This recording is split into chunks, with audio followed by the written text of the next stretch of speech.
Just like you guys, we have our own pet peeves with SamCart. And so myself and Brian and Justin and Garrett, and a bunch of our product leaders got together and basically said, here are 3 or 4 top pet peeves we would love to fix inside of the tool.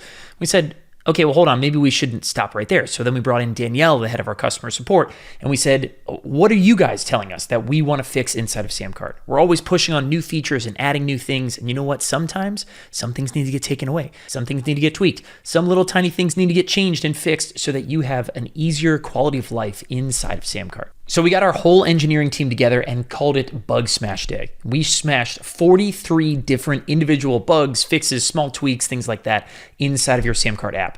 We're going to go ahead and list them off in the next 4 minutes right here in this video. Now, before we get into this, make sure that you go to samcart.com/product releases to learn all about the newest features and things that SamCart's team is putting out. All the things that I'm about to talk about are a little too small for the product release page, but important for customers anyway.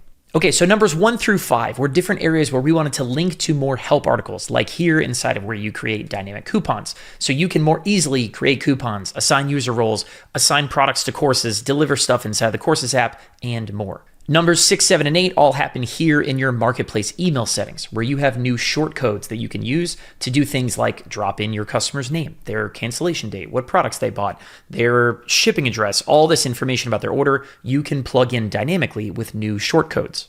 Number 9, when creating a dynamic coupon, it's now easier to add some products, but not all, to a single coupon. Number 10, when looking at an order and clicking on the View Full Details page, you can now do a partial refund as well as a full refund of any charge that you see from this page. Number 11, when your customers go into Customer Hub to see their past invoices and all that stuff, we've made it more clear that your PayPal customers need to update their card inside of PayPal, not inside of Customer Hub. Number 12 has to do with Subscription Saver, where the emails that you can customize that get sent out to your customers when we try and retry failed charges. Well, now it has better wording to make it more clear about when their subscription will actually be canceled and they will lose access to everything. The next slew of updates are all related to the SamCart Courses library, where you can deliver digital content, like number 13, where we added a new pop-up that makes it easier for your customers to go ahead and update their password.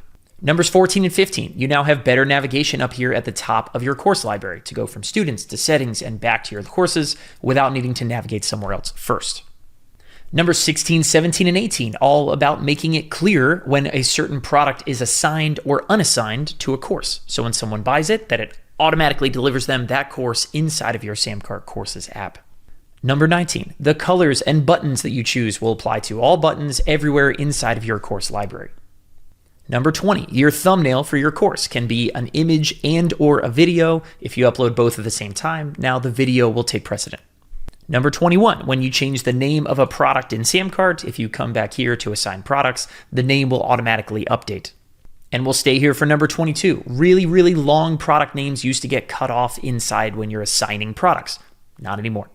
For number 23, we switch over to integrations, where now we're sending even more information with SamCart's subscription cancellation trigger over into Zapier. Number 24, we go to developer.samcart.com to take a look at the SamCart API, where we now include UTM parameters in orders endpoints so you can grab that information anytime.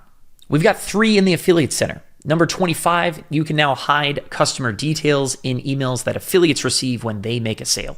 Number 26, deleted affiliates will no longer show up in your top affiliates dashboard. And number 27, when you come down to your links table, you now have a search bar for people who have a ton of links that they've given out to their affiliates to promote.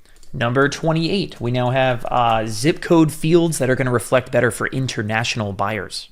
Number 29, one of our sales page templates had a logo that would stick around even if you uploaded your own logo. Not anymore. Number 30, when you had payment options that had really, really long things like then 5 payments of $1,000 a month, the formatting got a little wonky. As you can see, it's now fixed. Payment option away, my friends. Number 31, you can actually now toggle off all payment options if you want, if you sort of want to maybe not take orders and make money. I don't know, but it's there if you want it. Number 32, in your marketplace settings, you can now turn on Apple Pay and Google Pay on for all products everywhere across your entire account instead of needing to do it one at a time. For numbers 33 through 36, we simplified a lot of the wording that you'll see when you have long payment options or payment plans or setup fees followed by subscriptions. We simplified all that wording to make it easier and shorter for your customers. Number 37, when you're designing a full sales page, if you don't like what you've built and you want to delete everything and start over, we change the wording to be a little bit more clear so that you know exactly what's about to happen. 38, as you're deciding what you want to collect at checkout, you'll no longer see a reCAPTCHA box. SamCart now has invisible reCAPTCHA on every single SamCart checkout that is silently squashing fraud without impacting your conversion rates. Number 39, we remove the ability to translate credit card fields. Number 41, we fixed an issue with subscription start dates on Pay What You Want products. Number 41, we stopped letting people enter in enormous quantities in the quantity dropdown. Nobody really wants to choose 999 copies of your course. Number 42, we switched up how much you can edit the text at checkout when you have a payment plan. Keep it simple.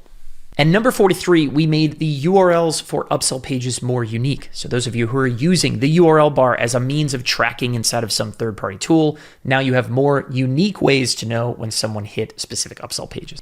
And that was our bug smash. That was one day, our entire team working to make your life that much easier. Head into your SamCart account. I bet you're going to find some nice quality of life improvements. And stay tuned to samcart.com/product-releases for our next big feature update coming your way soon.